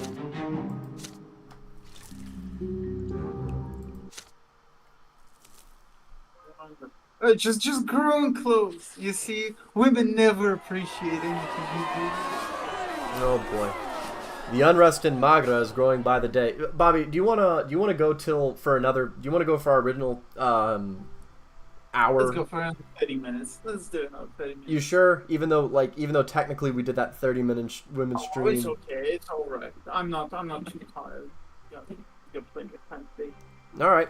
The unrest in Magra is growing by the day. More and more commoners flock to the streets and squares trying to make their voices heard by the nobility. The crowds have become too large for the gendarmes to disperse. They can no longer be ignored. For the first time in years, the ruling estate seems to have seen the people for the terrifying power they represent, and they have decided to fight fire with fire. In spite of all the resistance offered by Prefect El Borne and the Lesser Quorum, the magistrate and the aristocracy finally get their way. Overseer Tempest deploys troops to the cities. The streets and squares are packed on this ill-fated day. Hidden in the crowd, you watch 2 battalions of the Imperial Legion march triumphantly down the streets of Anizate.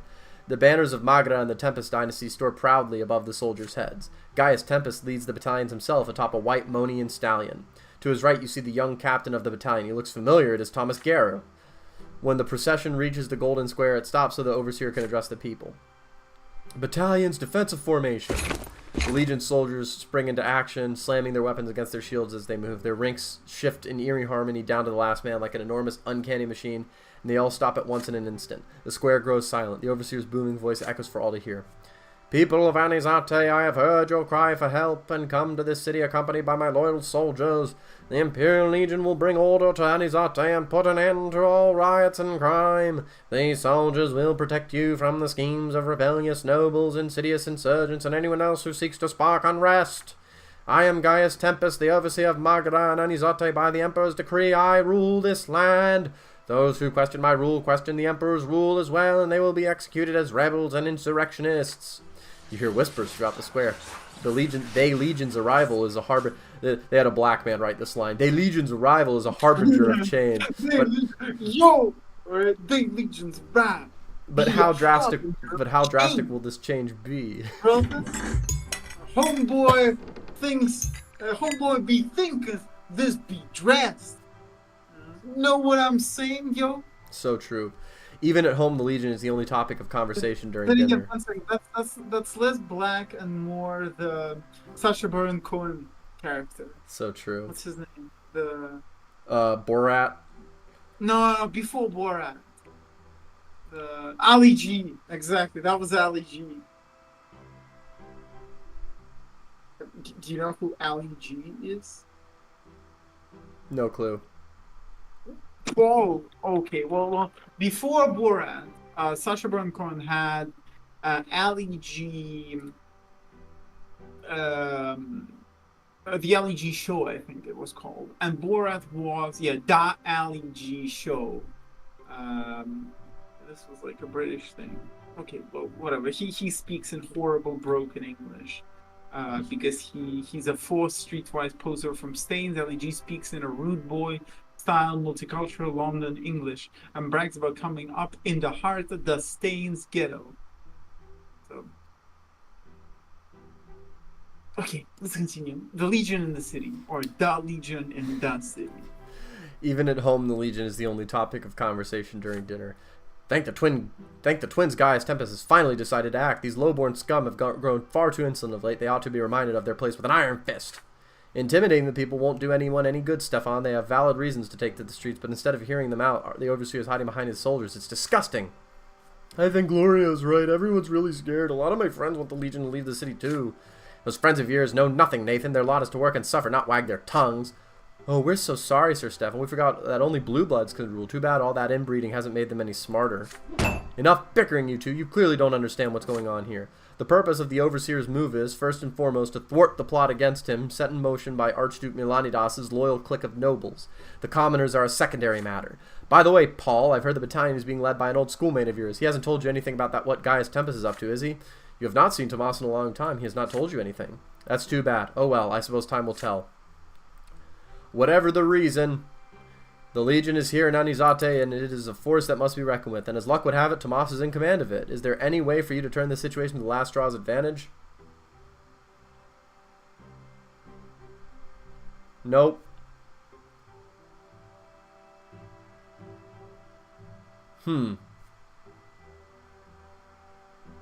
First of all, I think that John Milton is not not brazen enough to be standing there and like reading a speech to the common people. I think he'd probably talk to his friend and like convince him to do some bullshit and whatnot. So true. Alright. Let's die. Alright. Thomas and his soldiers are just a tool you need to rein people in, and Legion officers would make perfect informants. This is a priceless opportunity to recruit them for a song. You could certainly use some eyes and ears among the Overseer's pet soldiers. You and Tomas have known each other ever since you were boys. You used to play on these very streets, pretending to be heroes of old, fighting the great battles of the past. Now Tomas commands the Legion soldiers sent to Anizate to quash the unrest, and you command the last straw and have spent several years preparing the city for a full-scale revolt. But even with the Overseer's soldiers looming over him, Tomas still loves his hometown and feels for its people. You will have to convince him how dangerous it has become since the days of your youth. There it is, the ruins of Tsar Milanidas' palace. The remains of your childhood fort still stand among the crumbling stonework. Tomas arrives alone without any soldiers to guard him. He wears a suit of armor and the vibrant cloak of a commanding officer, a sword by his side. His shoulders have grown even broader, and he treads firmly. You spot a few early gray threads in his hair. Hello, Paul. Good to see you. You shake your old friend's hand and congratulate him on his promotion. Oh, it's nothing, but that was a good idea, meeting here like this. And look, there's our old fort. Can you believe it's still there after all these years? It feels like a dream whenever I'm back in Anizate. So much has happened. I've become a nobleman, joined the Legion, got promoted to captain, but everything here is still just as it was. Even those old wooden planks we lugged all the way here are still standing. You interrupt Thomas's reminiscence. This is no time for nostalgia. You have something important to discuss. Tomas's faces grow serious. I'm listening, Paul. This is not about you, you explained. It is about your city. What did Gaius Tempest send Tomas and the Legion? Why did Gaius Tempest send Tomas and the Legion to Anizate? To subdue the unruly mobs and maintain order in the city, right? Right, but I'll be honest with you, Brante. I think the Overseer is being too harsh. We didn't exactly get a warm welcome, but I wouldn't be too happy either if I was one of them. Tomas could not be any more wrong, you explained. The Legion came here for a very good reason. Anizate is swarming with scheming nobles, rioting commoners, and insurgents lurking in the shadows. Someone has to do something about it. Tomas recoils as though he has been kicked in the gut. What are you saying, Paul? How do you even know this? You tell him the truth. You are an agent of the secret chancellor working for the good of the Empire. Tomas responds with a chuckle at first, but when he sees you are serious, his smile fades. Well, I'll be. Who knew this is where the twins would take you? All right, I'll hear you out. You tell him about all the rebels plotting and scheming in Anizate day and night. There is so much to explain. It takes you a long time to finish. You need Tomas's soldiers to deal with them. You will lead them to the insurgents' hideouts, and Tomas will be returned to the overseer a hero. Tomas hesitates as he considers your words, but in the end, your old bonds of friendship prevail. Okay, Brante, so be it. Let's see if we can work together to rid the city of this filth. Life is much easier when you have a small army at your disposal. As the days go by, you feed victim after victim to the Legion. Unreliable last straw cells, everyone who has ever let you down or betrayed you, criminals, rioters, and rebels who refuse to join your ranks. Thanks to you, they are all imprisoned and executed by Thomas's soldiers in a series of raids. As a reward, you managed to recruit a great many Legion soldiers for your spy network. Soldiers are useful, they know things, and they are fervently loyal to the Empire. The more you pursue your victims, however, the harder they fight for their lives. You and Tomas lead the next raid together. People begin to flee as soon as they see the Legionnaires. There it is, the nondescript door to the basement. The soldiers ready the battering ram. Smash it open! A hit. Another. The hinges break. You head downstairs. It's pitch black. Pitch black. You smell damp walls and unwashed bodies. In the name of Overseer Tempest, I order you all to surrender. The Younger's righteous trial awaits.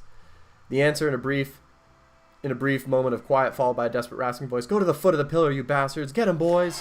Howling, desperate shadows rush you in the dark. The Legion soldiers fall back, but are cut down one by one. Tomas's scream snaps you back to reality. He is still fighting for his life, 1 against 3. Run, Paul! You scramble to the stairs, but several hands latch onto you at once. Your back hits the floor. A muffled scream is the last sound you make. Darkness fills your eyes. Knives sink into your flesh. Blood fills your mouth. You almost welcome death when it comes. Oh, here we go. Second death. Impenetrable. Finally, reprieve. Impenetrable darkness surrounds you. You stand alone, bare to your very essence. It paralyzes you. You have an urge to cover yourself, to hide. No one should see you so vulnerable, but you cannot conceal the truth in this place. You are bathed in an unbearably bright light. It has no hint of warmth in it. It is blinding. It leaves no shadows in the entire world. Slow down, because this is pretty important. This is like the big theological constituent of this game. This is why this is pretty good. Yeah, that it's not just like, oh, it's like a medieval drama or whatever, a la Game of Thrones or something. No. There's an underbelly of non-gnostic belief. This is one of the very few games in which gods are good. Normally it's like you have the eldritch gods or the evil gods or the indifferent gods. And here they are good. And so now we can meet them. Well, it's like you're being it's like you're in the middle of one big flashlight. You know, there's no warmth in this light, or one big spotlight. There's no warmth, but it is a white light that shines everywhere. It is the light of the shining pillar itself. In this radiance, you can clearly see all your thoughts and doubts, your errors and transgressions, the contradictions that have permeated you since birth. They cover you from head to toe like rough gray tatters, but they melt away in this light. You are naked. You feel liberated and whole. It is as though all the wounds and cracks in your soul have been healed, making it the way it should be. It is as though the scales have fallen from your eyes. You see the true shapes of things now. There are the laws by which the world abides, the grand design that moves life itself. You tread a path that is barely visible in the blinding light, giving shape to everything. In this light, you see the infinite complexity of the world, from the tiniest leaf to the enormity of the empire. And this world maintains its balance by virtue of the law that was embedded in it during the act of creation. Based Calvinism. Ahead of you, 2 figures are waiting on the path. They are gigantic, many times taller than a man. The elder holds a lash, the younger a sword. The younger gazes at you sternly, coldly. You kneel obediently before him and lower your head. The god raises his sword above you. This is divine retribution. There is no law without it, nor can there be. Every action has consequences. This is what shapes the world, making its very existence possible. In this moment, beneath the gaze of the merciless God, you comprehend the law that binds the entire world together. Which manifestation of the law will you live by? What are we going to pick, Bobby? I thought the law and not the law. One. I think cause is what Milton would go with. Cause. Milton, wouldn't it be against the law? Sneeder be my Chuck? No, Milton was actually shitting on Lucifer. That was... I understand, of course. I don't even agree with you that he's like shown as a hero. I think it's all like he's bad. The blade flashes. The younger's sword slashes through the air above your head. You do not yet deserve your final punishment. The law demands that you continue your life. Your form has not been completely destroyed, nor has that of the world. The younger extends his gigantic hand and shows you the way. You must proceed. The path leads you to the top of the crown of the silver tree, spread wide in the white gleam. The branches are close now. It is time to descend. You are drawn downward into darkness. The shadows that had disappeared in the binding glow creep around you and envelop you. This is to be expected. But the purity and clarity of spirit are still with you. Something is forcing your throat open. Air. It scratches you on the inside. Your soul is filled with struggle again, the contradictions from which the fabric of this world and you yourself are woven. The divine light that gave you clarity is fading away with each passing moment. You have to open your eyes. Above you is the dark ceiling of the crypt. You are reborn. The low ceiling of the family crypt. Silence. The cold stone slab beneath you. As you get up, your muscles feel unusually relaxed. The memory of your death feels so distant now, like a half-forgotten dream. You shake it off and carefully leave the family crypt, making sure you are not seen. The family can never find out about this death.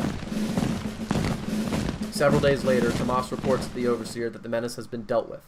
The battalions leave Anizate and return to Castle Aneri. The people have seen the Legion in action. They will be far more reluctant to take the streets and make demands now. For a time, Anizate enjoys a shaky, unsteady semblance of peace.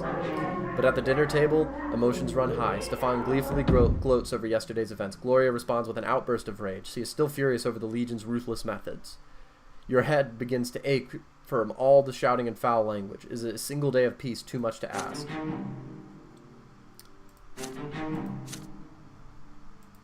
Alrighty.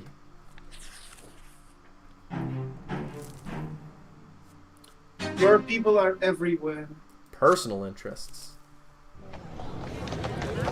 The last straw has succeeded in covering the entire city of Anizate with its spy network.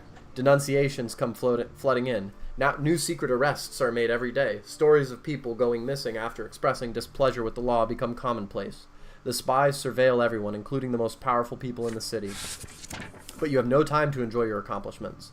You try to stop your hands from trembling nervously as you stare at Felipe's note. This is bound to happen sooner or later. There is a mole in the last straw. Someone has stolen papers tying your organization to the secret chancellery from your personal secret compartment in the print shop. This is hardly surprising. Information that advisor Felipe El Ferro is in cahoots with the enemies of the Empire would be worth a fortune. Whoever this traitor is, their intention is obviously to sell the papers to the highest bidder. If Felipe goes to prison, you will follow him. You need to choose a course of action at once. You reread the last lines of Felipe's letter one more time. Whoever this bastard is, he's smart. I almost admire him. You're in a better position to evaluate the situation than I am right now. Do as you see fit. I expect you to take action immediately. Felipe rarely allows you to act so freely. He may not have a choice this time. A gruff voice snaps you out of your reverie. You look up and see Oliver Moss. Sir Advisor is waiting, boss. You got an answer for him?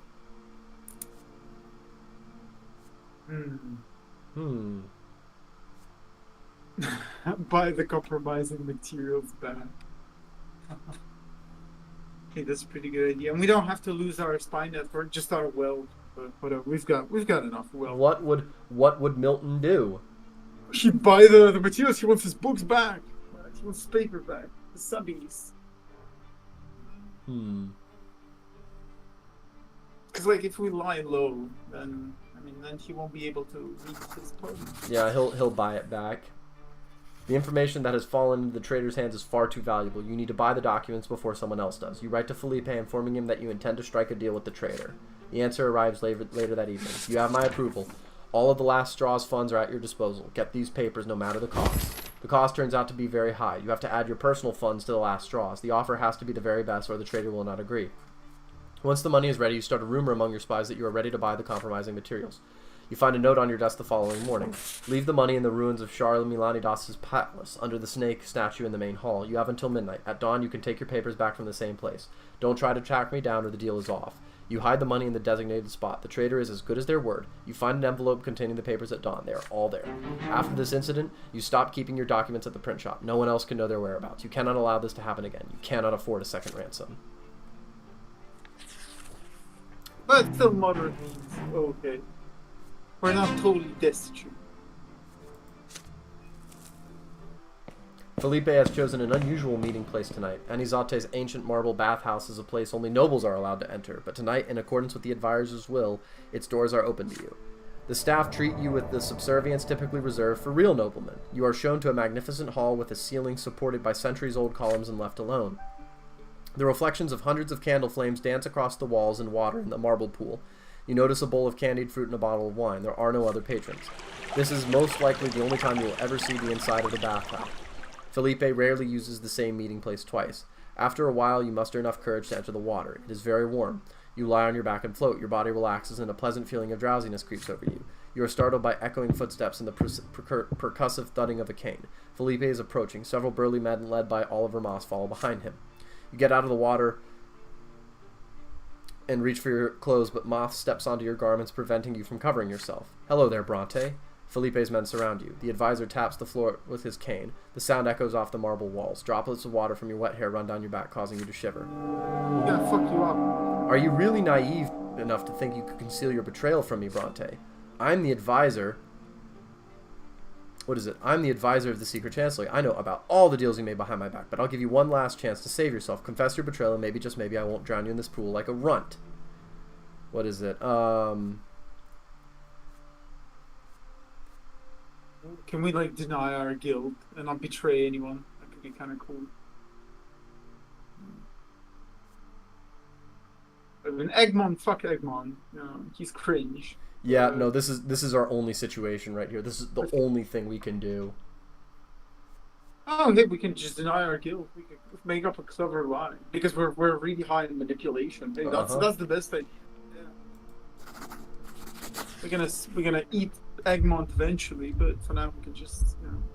You need to remain calm. No. You need to remain calm. Felipe does not know anything for sure. He is just fishing. The advisor is a hard man to deceive, but you have learned a lot over the years. Looking Felipe straight in the eye, you can tell him that this test makes no sense. None of his enemies could possibly have counted on your help, not even for a second. You have made no deals. You have conspired with no one. You have not betrayed Sir Advisor. You are loyal to him and him alone. Felipe gazes at you for a moment, then snaps his fingers. Moss lifts his foot from your clothes. His men move aside a bit. Fine, Brante. You've passed the test. Your loyalty is admirable. I need a man in Magada I can trust. You may stay here until midnight. Loyalty deserves to be rewarded. They leave. You sit down right on the marble floor, trying to calm your pounding heart. Just a little bit longer and you would have involuntarily given yourself away. Imagining your limp body floating in the pool, you feel no desire to stay. You wait a little while, then go home. Phew.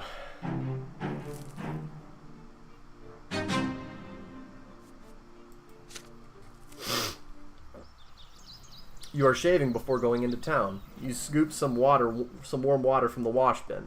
The morning light reflected in the mirror is blinding. A servant rushes in with an urgent letter, or rather a crumpled up note. He says it is from a childhood friend of yours. You flinch involuntarily. A nasty cut appears on your cheek. Paul, I'm in trouble. You're the only one who can help me. I already told you about how I got on Commander Otten's bad side. I went against an order of his. Didn't want to squeeze the last penny from an already poor village. Otten thought me a traitor, and now he's finally found an excuse to take me out. If I don't find a way out of the city, I'll be executed. I did my best to hide, but Otten's henchmen are on my trail. I'm out of time, Brante. If you can, for the sake of our old friendship, help me out of this mess, somehow. If Otten finds me, I'll be off to the Shining Pillar in no time. Your friend, Thomas. You crush the note... Need the note. Let's go see if we can help him. You crush the note in your hands. A drop of blood runs down your cheek. Your old friend is in grave danger. If you don't interfere, Thomas Garrow's doom. Help him. Save Thomas. Save Thomas the boy. Can we save him? Do you have enough lives to save him? Oh, I could just get him out of the city. Yeah, we could just...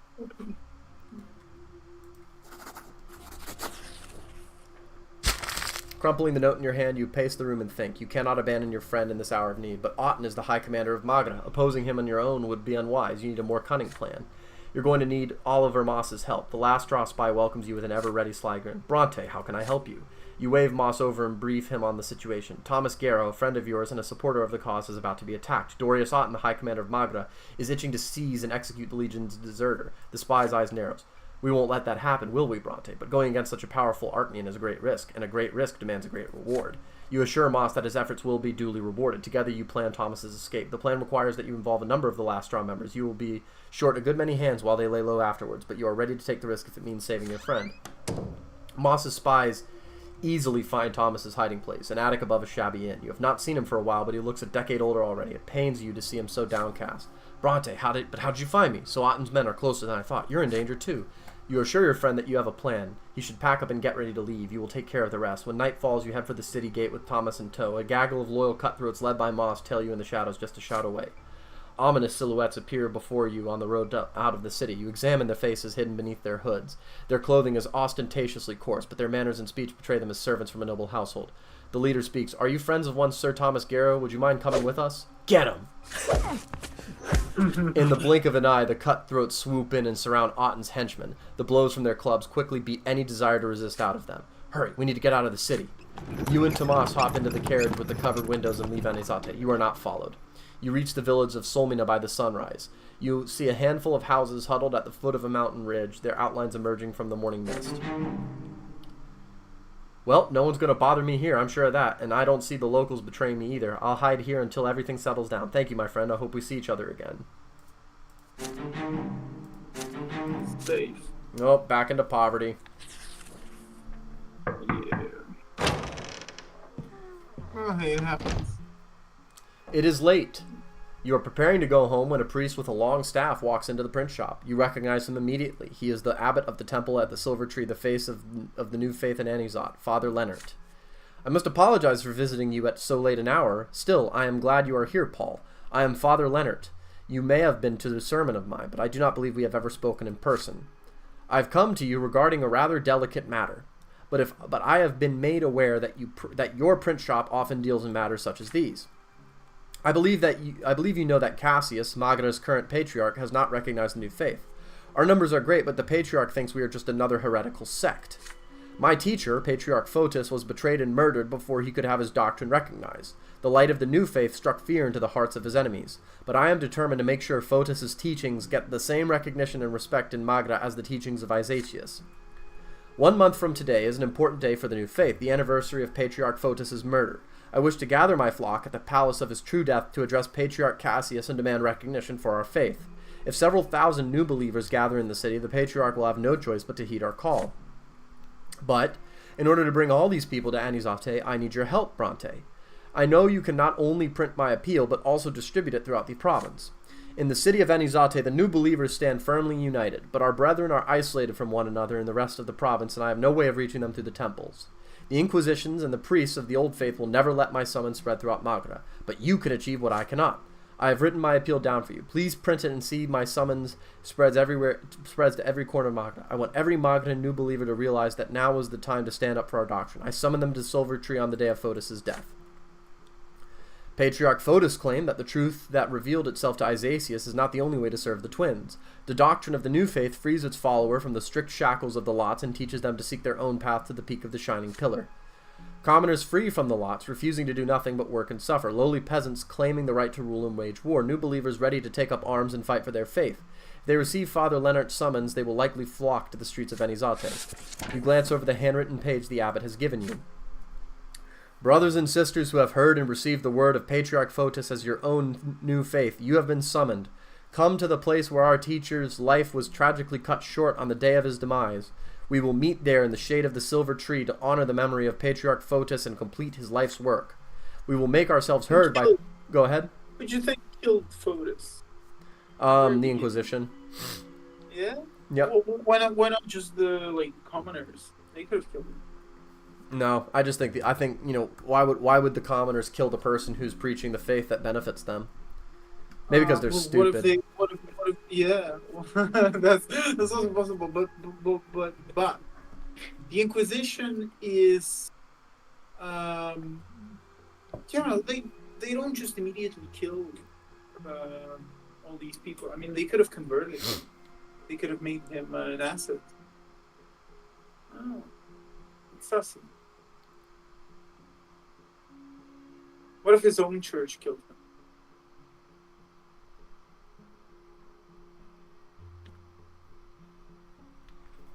I don't know. Maybe. Yeah.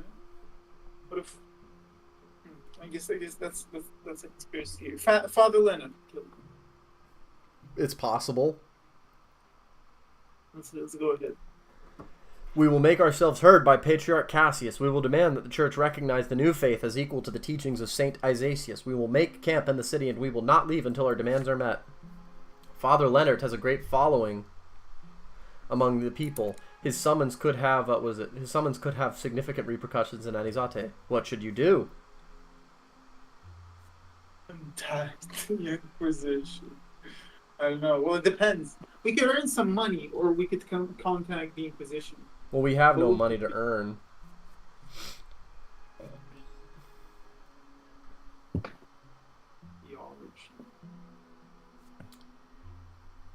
Just wait. Look, John Milton has both reason to contact the Inquisition and fulfill his threats. So, no, this one's tough.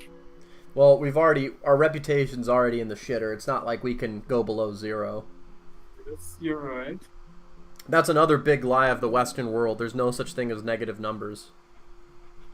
Oh, no, no, that's terrible. What do you mean there's no such thing as negative numbers? You can't go below 0. Yeah, you can. You can. There's always the bottom is endless. You can always go deeper. It's why hell has layers, right? It's the JBP idea. Yeah, but I don't know, man. Anyway, what do you think? Let's go. This is going to be our last decision of today. we will fulfill it because that's what Milton would do. Oh, go ahead. All other orders are canceled. You focus all your efforts on printing Father Leonard's summons.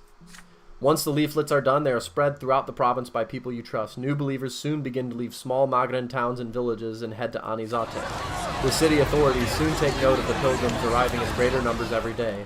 1 week before Patriarch Photis's memorial, the Anizate shuts its gates. But the thousands of new believers already inside its walls are outraged, and the gendarmes are forced to reopen the city. Oh, no.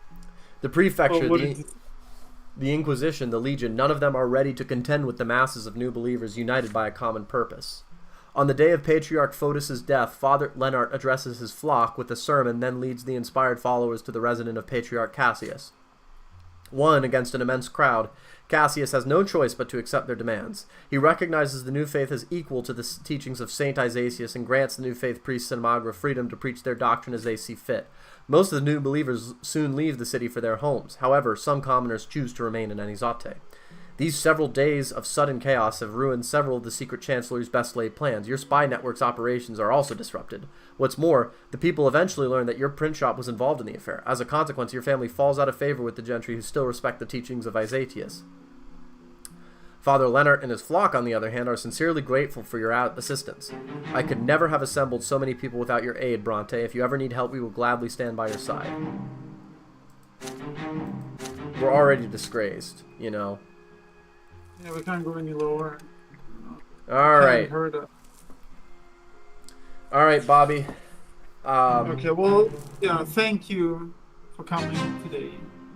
Thanks everyone for listening. Yep. A pleasure being here with you, Paul. Of course, thank you, Bobby. And thank all of you for listening. I hope you all have a very good afternoon. Yeah, the only problem, I guess, is that we forgot to turn the microphone on. That was pretty funny. Next time we'll make sure to be more attentive. Yes, sir. All right, gentlemen. See ya.